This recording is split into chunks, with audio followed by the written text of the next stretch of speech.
Let me. Okay, for starters, social media. First of all, I would love us to all know that everyone here is a media house of their own because you all have platforms where you share information. Platforms like WhatsApp, TikTok, Facebook, and so forth. So, in a nutshell, social media are altogether digital platforms that enable each and every person, you and I, to do three things: you create, you share, and then you interact with content, connecting individuals and communities globally. Now, social media is not limited to one country, one office, one place. No, it cuts across the whole world, and I need you to remember that. Okay. Now, we have digital platforms that are sectored into different factors or types, for lack of a better word. We have social networking applications, microblogging, photo and video, messaging apps, collaborative content. Let me just start with microblogging, which we have examples like X. Yeah, X is formerly Twitter. These are now applications where someone simply goes to an application to talk, to create conversation. For example, we also have Threads, which is just a part of Instagram. Instagram is a photo and video application, but to capture people who are in microblogging, they created something called Threads. Of course, shall get into that as time moves on. Then we have social networking apps. I know you might be familiar with this. Facebook, LinkedIn. By social networking, of course, we know what it means, but it's literally like socializing. When you make a post, you make it lengthy, you make it deep, create a post that's at depth. For example, we have Mr. Matthias who has engaged into such posts on LinkedIn. You share more than a sentence, more than a paragraph. You talk to someone just so that they can come onto your post and comment, like, share, and even start a conversation under this post. So that is socializing. That's why we call them social networking applications. We have photo and video applications. Some people specifically prefer applications where they're going to just put a video or a photograph. And different people from different walks of life are going to come, comment on this picture, maybe give you their feedback. So I know people have different interests. Um, we have messaging apps like WhatsApp, which is very familiar to us. We have Telegram, we have Snapchat, and of course, messaging applications are mostly about communicating. Okay, we have even come to a time in this age where phone calls have become a bit unpopular, and applications like WhatsApp are taking on the mantle for communication. Someone can even dare to say, "Come on, your WhatsApp is off." Yeah. What I sent you a message, I sent you something on WhatsApp, but your WhatsApp is off, as if data is free, right? Then lastly, we have collaborative content, wikis, Quora, Reddit. Fortunately, I'm on one of these applications, which is Quora. I'll give an example of if you've listened to radio. I know some of us have. There's a program called a Balua where people share stories, or they can be spiritual, they can be about relationships, and then people call in, other people call in to give their feedback, uh, to share about the topic that has been delivered across. So that's a good example for you to ponder on. But they're majorly about someone shares their story, then you come also and share your story. then perhaps you could find a solution. Uh-huh. Moving forward, I'm going to try and give an example for each factor here. As you can see, we have benefits and challenges, building and maintaining connections, instant information sharing, and community discovery. Now, for the first factor, I'll give an example from my history or my past. I've been in the entertainment industry in the field of performing arts and visual arts. So one day I wanted to get to an artist called Jose Chameleon and also an artist called Techno from Nigeria. But these people weren't, you couldn't find them easily, right? So I just decided to turn a blind eye and send a message. But through this message, I was able to get feedback, okay? And I'm not saying that this can happen all the time, but if you try to reach out, you can reach out to people like Obama, Elon Musk. I know so many of us here might have people that we might want to reach out to in Uganda, in Gulu, Tanzania, Kenya. Social media doesn't have the limits. So please, building connections and you can maintain them because till this day, we can testify that we still have some of the relationships that we started online. Then we have instant information sharing. I'll give two examples, positive and negative. In case, for example, someone passed on from our company, Swico, how long do you think it will take us?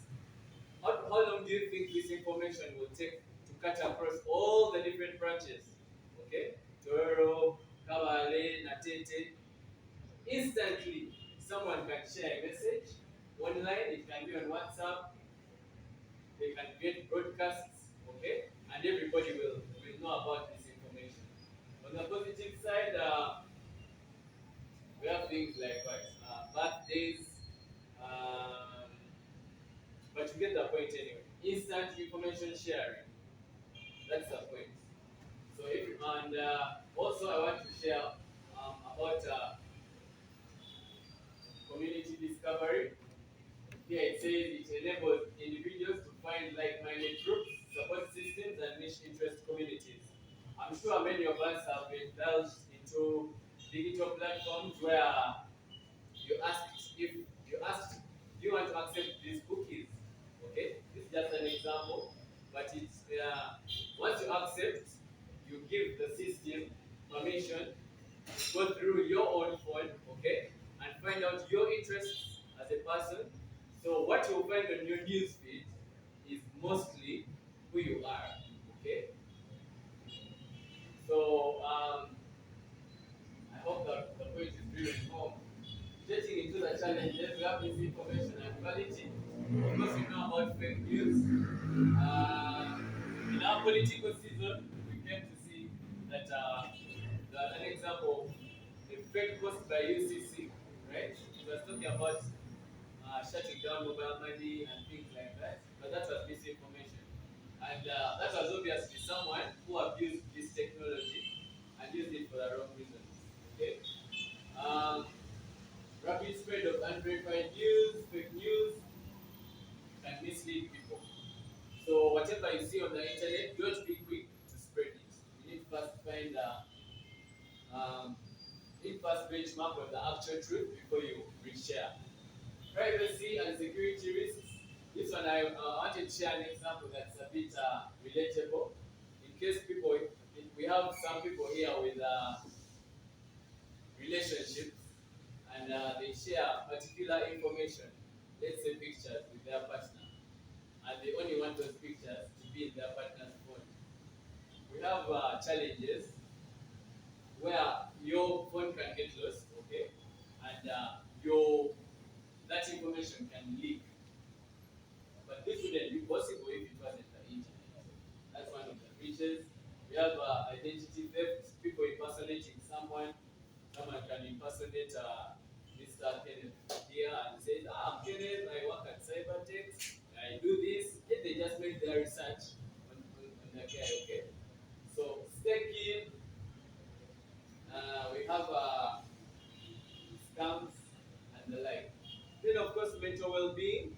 We very well know that on social media, people mostly post positive content, things they want you to see.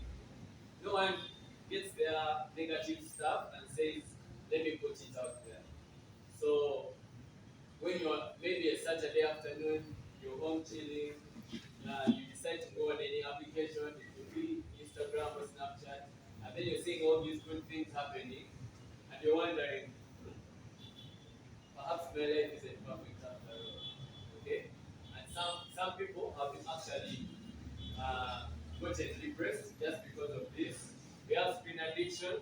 I think moving forward, you can look into scheduling your time. The light that comes from the laptops can be harmful if you use it for a very long time. I also learned we have spectacles that don't have lenses but reduce light that enters the eyes. That's also for. That's why some of us get headaches and the like. We have cyberbullying where people actually make a plan, make fake accounts, and decide to attack, for example, Sam. Okay? They say someone is actually in this company, but let's create four accounts in different names and attack this person. That's cyberbullying. Social anxiety, negative self-comparison. We have touched those things. So I'm not going to share the ones underneath, but let me share the ones on top. That's why I've shared the presentation in the main group, so that you can make your research in some of these points, and also for the interest of time. Our major objective is brand visibility, brand awareness, but we cannot do this before people actually trust our brand. Okay? So we have objectives like brand awareness, lead generation, customer service and support, policy holder retention. We have we need to also understand our target audience when you're creating content, either individually or as a company. You need to streamline it to the people you want to see this content. Okay, and you can do this through a caption in case someone doesn't know what a caption is. These are the words that you put on a post. So in a caption, you can include things like hashtags of things that are trending. For example, now I can make a post and create a hashtag of asset, okay, because it's actually trending because of what's happening. Moving forward, we have content pillars. I've talked a little about trust. But most of the times when we want to share, we need to share educative content. We shouldn't only think about ourselves, okay? Or you shouldn't think about yourself as a person, but indulge into things that are actually productive to people. What does Mr. Mutebi want to see? What does he want to listen to? What does Diana want to see? What does she want to listen to? Okay? So do not just think about yourself, but think about who you're sharing this content with.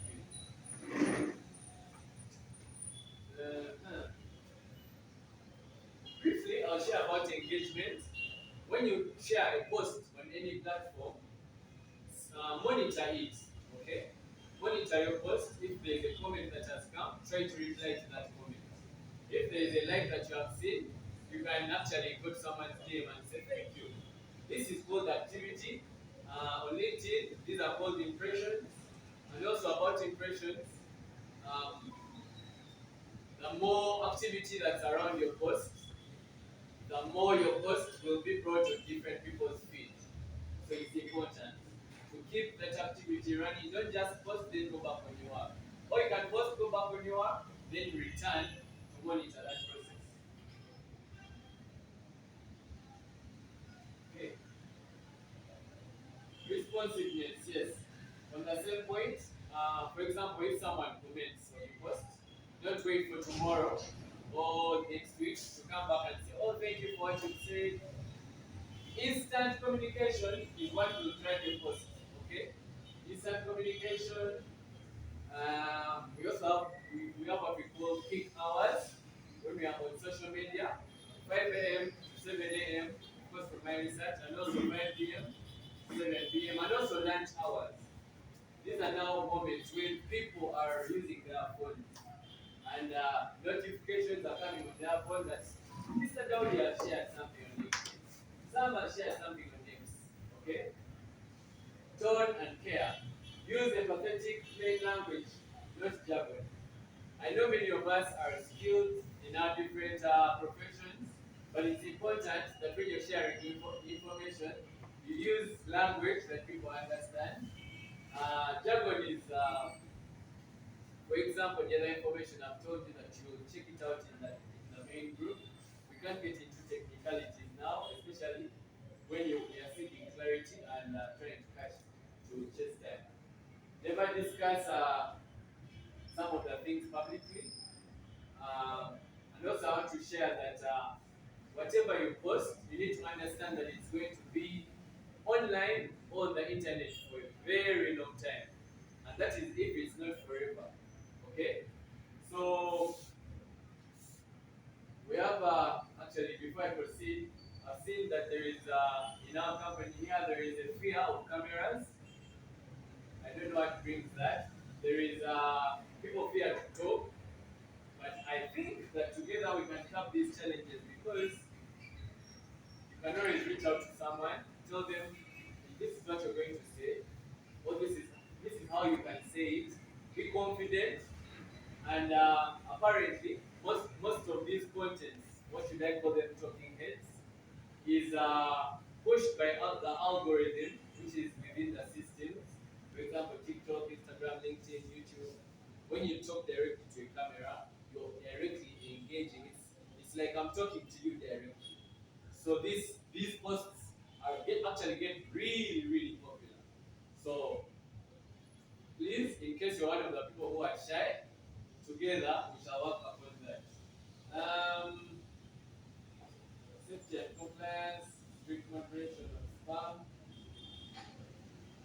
Yes, on our digital platforms, you will realize that sometimes people send you links, and in case you click these links, your page can be hacked or it can be stolen. And most of the cases when your page is stolen, it's so hard to retrieve it. Okay, so you need to be very careful what you click on, the links. Someone comes to your DM saying, "Oh, Miss Juliana, please, if you click on this link, you'll get a free catalog." You know how you can like free things. Be careful. Mhm. I'll talk about a post and a caption. Some people like to post 3 minutes to go. Some people have a tendency, I don't know if it's laziness, to post something and then they just leave the post as it is without actually putting any words or any caption on this post. That's laziness, that's unseriousness in terms of social media. When you post something, you need to own it, you need to direct it, okay? But also the captions have different styles. You can't how you post on TikTok is different from Instagram, YouTube, Threads, and the like. But we can get into that in the future. High contrast, super colors. Yes, also when you're posting, you need to understand your identity, what you represent, what you stand for. For example, giving an example, if you're posting representing statewide insurance, you need to know the motto. You want to be the preferred company, which is the vision. You want to be people's sure shield. But how can you be people's sure shield when people don't trust you? For starters. So your content should be trustworthy, should be educational, it should lead to sales and leads, okay, on the monetary and business side. And then track costs measurement. Each platform has something we call analytics. In analytics, you can go and see how your posts are performing. Personally, one time I gave it a shot on my YouTube and I went to analytics to see who follows me, where my subscribers coming from, and I discovered most of the markets that is following my content is from Nigeria, India, and Uganda is among the list. can't know this if you do not check your analytics. Okay. Um, just to wrap up in 1 minute, uh, as a department, we have come up with strategies, okay, to to uh, to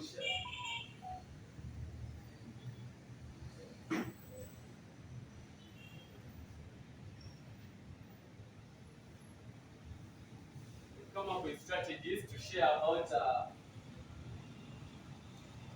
to indulge the staff. Um, so we have made a list where you can share your preferred digital platform, at least two. We shall follow up on this list, perhaps guide you on creating a good profile and also creating that activity that I've been talking about. I made some research and I discovered in Uganda we have about 143 insurance companies, but we are a bit lagging behind, digitally speaking, social media wise. But together, some people have accounts, some don't, and also others have very inactive accounts. It's just like having an Airtel or MTN line, and you don't call, message someone for 3 months. Then MTN says, you know what? Let us cut Mr. Sekabe's line because there's nothing, there's no communication. Let's cut it. That's also how social media works. Okay. In case of any question, I'll leave the last minute for Q&A. But otherwise, thank you for listening to me. I hope that brief insight has helped you in one way or the other. Thank you.